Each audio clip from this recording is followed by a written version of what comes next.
ಹಿಂಗೆ ನೋಡಿದ್ರಲ್ಲ, ಇಷ್ಟು ಗೊಂದಲ ಇದೆ. ಇದೆಲ್ಲದರ ನಡುವೆ ಇವತ್ತು ಸಿಎಂ ಸಿದ್ದರಾಮಯ್ಯ ಅಧಿಕಾರಿಗಳ ಜೊತೆಗೆ ಸಂವಾದ ನಡೆಸ್ತಾರೆ.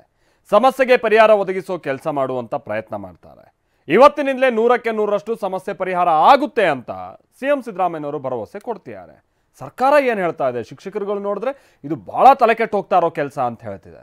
ಸರ್ಕಾರ ಏನು ಹೇಳ್ತಾ ಇದೆ ಬನ್ನಿ ನೋಡೋಣ.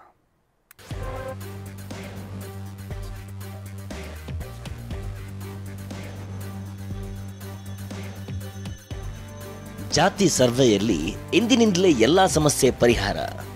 ಈ ತಾಂತ್ರಿಕ ಸಮಸ್ಯೆಗಳೆಲ್ಲ ಜಿಲ್ಲಾಧಿಕಾರಿಗಳೇ ಹೇಳೋ ಪ್ರಕಾರ 90ಕ್ಕಿಂತ ಹೆಚ್ಚು % ಪರಿಹಾರ ಆಗಿದ್ದಾವೆ. ಗೃಹ ಕಚೇರಿ ಕೃಷ್ಣಾದಲ್ಲಿ ಸಿಎಂ ಸಿದ್ದರಾಮಯ್ಯ ಭರವಸೆ. ಎಲ್ಲ ನಿವಾರಣೆ, ಎಲ್ಲ 100% ಸಮಸ್ಯೆಗಳೆಲ್ಲ ಬಗೆಹರಿತವೆ. ಜಾತಿ ಗಣತಿ ಸರ್ವೆ ವೇಳೆ ಆಗ್ತಿರೋ ಸಮಸ್ಯೆಯನ್ನೇ ಗಂಭೀರವಾಗಿ ಪರಿಗಣಿಸಿದ ಸಿದ್ದರಾಮಯ್ಯ ಇವತ್ತು ಗೃಹ ಕಚೇರಿ ಕೃಷ್ಣಾದಲ್ಲಿ ಅಧಿಕಾರಿಗಳ ಜೊತೆ ವಿಡಿಯೋ ಸಂವಾದ ನಡೆಸಿದ್ರು. ಡಿಸಿ ಅಧಿಕಾರಿಗಳ ಮೂಲಕ ಗ್ರೌಂಡ್ ರಿಪೋರ್ಟ್ ಪಡೆದ್ರು. ಬಳಿಕ ಸುದ್ದಿಗೋಷ್ಠಿ ನಡೆಸಿ ಮಾತನಾಡಿದ ಸಿದ್ದರಾಮಯ್ಯ, ಕಳೆದ 4 ದಿನಗಳಿಂದ ತಾಂತ್ರಿಕ ಸಮಸ್ಯೆಯಾಗಿತ್ತು. ಇದೀಗ 90% ಸಮಸ್ಯೆ ಸರಿಯಾಗಿದೆ. ಸಮೀಕ್ಷೆ ಮತ್ತಷ್ಟು ವೇಗ ಪಡೆಯಲಿದೆ ಎಂದಿದ್ದಾರೆ. ತಾಂತ್ರಿಕ ದೋಷ ಸಮಸ್ಯೆಗಳಿಂದ 22, 23, 24, 25 ಸರ್ವೆ ಕಾರ್ಯ ಕುಂಠಿತ ಆಗಿತ್ತು. ಈ ತಾಂತ್ರಿಕ ಸಮಸ್ಯೆಗಳೆಲ್ಲ ಜಿಲ್ಲಾಧಿಕಾರಿಗಳೇ ಹೇಳೋ ಪ್ರಕಾರ 90ಕ್ಕಿಂತ ಹೆಚ್ಚು % ಪರಿಹಾರ ಆಗಿದ್ದಾವೆ. ಇನ್ನು ಉಳಿದಿರತಕ್ಕಂಥ ಸಮಸ್ಯೆಗಳು ಕೂಡ ಪರಿಹಾರ ಆಗ್ತವೆ. ಇವತ್ತು ಪರಿಹಾರ ಆಗ್ತವೆ. ಕಮಿಷನ್ನವ್ರಿಗೂ ಕೂಡ ಹೇಳಿದ್ದೀನಿ, ಕಮಿಷನ್ ಸೆಕ್ರೆಟರಿಗೂ ಕೂಡ ಹೇಳಿದ್ದೀನಿ, ಬ್ಯಾಕ್ವರ್ಡ್ ಕ್ಲಾಸ್ ಕಮಿಷನ್ ಸೆಕ್ರೆಟರಿಗೂ ಕೂಡ ಹೇಳಿದ್ದೀನಿ. ಏನೇನು ತೊಡಕುಗಳಿದ್ದಾವೆ ಆ ತೊಡಕುಗಳನ್ನೆಲ್ಲ ಕೂಡಲೇ ನಿವಾರಣೆ ಮಾಡಬೇಕು. ನಿವಾರಣೆ ಆಗ್ತವೆ ಅಂತಕ್ಕಂಥ ಇವತ್ತು ಒಳಗಡೆ ಎಲ್ಲ ನಿವಾರಣೆ, ಎಲ್ಲ 100% ಸಮಸ್ಯೆಗಳೆಲ್ಲ ಬಗೆಹರಿತವೆ. ಡಿಸಿ ಸಿಇಒಗಳಿಗೆ ಖಡಕ್ ಸೂಚನೆ ಕೊಟ್ಟ ಸಿದ್ದರಾಮಯ್ಯ. ಆಯಾ ಡಿಸಿ ಸಿಇಒಗಳಿಗೆ ಖಡಕ್ ಸೂಚನೆ ಕೊಟ್ಟ ಸಿಎಂ ಸಿದ್ದರಾಮಯ್ಯ ಸಮೀಕ್ಷೆಯನ್ನ ಗಂಭೀರವಾಗಿ ಪರಿಗಣಿಸಬೇಕು ಅಂದ್ರು. ಪ್ರತಿನಿತ್ಯವೂ ಸಮೀಕ್ಷೆ ಮಾಡಿದ್ದಾರಾ ಇಲ್ವಾ ಅಂತ ರಿವ್ಯೂ ಮೀಟಿಂಗ್ ಮಾಡಬೇಕು ಅಂದ್ರು. ಜಿಲ್ಲಾಧಿಕಾರಿಗಳಿಗೆ, ಸಿಇಒಗಳಿಗೆ ಸೂಚನೆ ಕೊಟ್ಟಿದ್ದೇನೆ. ಇದು ಸರ್ಕಾರದ ಕೆಲಸ.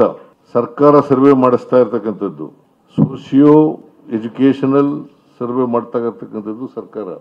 ಅದರಿಂದ ಈ ವಿಚಾರವನ್ನ ಬಹಳ ಗಂಭೀರವಾಗಿ ಪರಿಗಣಿಸಬೇಕು ಅಂತಕ್ಕಂಥ ಸೂಚನೆಯನ್ನು ಕೊಟ್ಟಿದ್ದೇನೆ.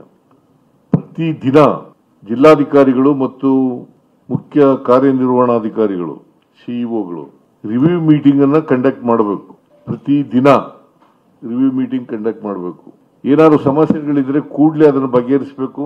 ಮತ್ತೆ ನಿಗದಿತ ಸರ್ವೆ ಕೆಲಸವನ್ನ ಮಾಡಿದಾರಾ ಇಲ್ವೋ ಅಂತಕ್ಕಂಥದ್ದನ್ನು ನೋಡ್ತಕ್ಕಂಥ ಕೆಲಸ ಮಾಡಬೇಕು.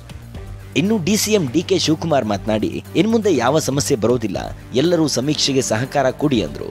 ಇವತ್ತು ಮುಖ್ಯಮಂತ್ರಿಗಳು, ಎಲ್ಲ ಜಿಲ್ಲಾಧಿಕಾರಿಗಳು, ಸಿಇಒಗಳು ಎಲ್ಲರನ್ನೂ ಕೂಡ ಇವತ್ತು ಕರೆದು ಅಧಿಕಾರಿಗಳು, ಸಂಬಂಧಪಟ್ಟಂತ ಅಧಿಕಾರಿಗಳ ಹತ್ರ ಇವತ್ತು ಚರ್ಚೆ ಮಾಡಿ ಏನು ವಾಸ್ತವಾಂಶ, ಸಮಸ್ಯೆ ಏನಿದೆ ಅಂತೇಳಿ ಎಲ್ಲ ಚರ್ಚೆಯನ್ನ ಮಾಡಿದ್ದಾರೆ. ಬಹುಶಃ ಅವ್ರಿಗೆಲ್ಲ ಕೆಲವು ಕಡೆ ನಮ್ಮ ಶಿಕ್ಷಕರು ಕೂಡ ಮಾರ್ಗದರ್ಶನವನ್ನು ಕೊಟ್ಟಿದ್ದಾರೆ. ನಮ್ಗೆ ಅರಿವಿದೆ, ದಸರಾ ಇದೆ ಅಂತೇಳಿ, ಆದ್ರೂ ಕೂಡ ಎಲ್ಲ ಸರ್ಕಾರದ ಕೆಲಸ ಸಹಕಾರ ಕೊಡಬೇಕು ಅಂತ ಸಾಮಾಜಿಕವಾಗಿ, ಶೈಕ್ಷಣಿಕವಾಗಿ ನಾವು ಅವ್ರಿಗೆ ಸಹಾಯ ಮಾಡಬೇಕು ಅಂತೇಳಿ ಸರ್ಕಾರ ಏನು ಒಂದು ತೀರ್ಮಾನ ಮಾಡಿದೆ, ಅದಕ್ಕೆಲ್ಲ ಸಹಕಾರ ಕೊಡಬೇಕು. ಕರ್ತವ್ಯಕ್ಕೆ ಗೈರು ಹಿನ್ನೆಲೆ ಅಧಿಕಾರಿ ಅಮಾನತು ಮಾಡಿ ಆದೇಶ. ನಿನ್ನೆಯಷ್ಟೇ ಸಂಪುಟ ಸಭೆಯಲ್ಲಿ ಸಮೀಕ್ಷೆಗೆ ಗೈರಾದವರ ವಿರುದ್ಧ ಕ್ರಮ ಕೈಗೊಳ್ಳಲು ನಿರ್ಧರಿಸಲಾಗಿತ್ತು. ಇದೀಗ ಶಿವಮೊಗ್ಗದ ಹೊಸನಗರ ತಾಲೂಕಿನ ಶಿಕ್ಷಣ ಇಲಾಖೆ ಅಧಿಕಾರಿ ರಂಗನಾಥ್ ಎಂಬುವರನ್ನ ಅಮಾನತು ಮಾಡಲಾಗಿದೆ. ರಜೆ ಹಾಕಿ ಅಧಿಕಾರಿಗಳ ದೂರವಾಣಿ ಕರೆ ಸ್ವೀಕರಿಸದ ಹಿನ್ನೆಲೆ ಶಿವಮೊಗ್ಗ ಜಿಲ್ಲಾಧಿಕಾರಿ ಗುರುದತ್ತ ಹೆಗಡೆ ಅಮಾನತು ಮಾಡಿ ಆದೇಶ ಮಾಡಿದ್ದಾರೆ.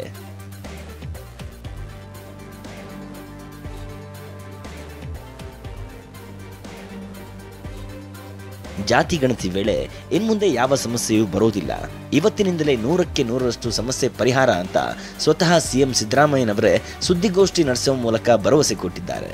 ಅದರಂತೆಯೇ ಎಲ್ಲಾ ತಾಂತ್ರಿಕ ಸಮಸ್ಯೆ ಬಗೆಹರಿಯುತ್ತಾ ಅದನ್ನ ಕಾದು ನೋಡಬೇಕಿದೆ. Bureau report, TV9.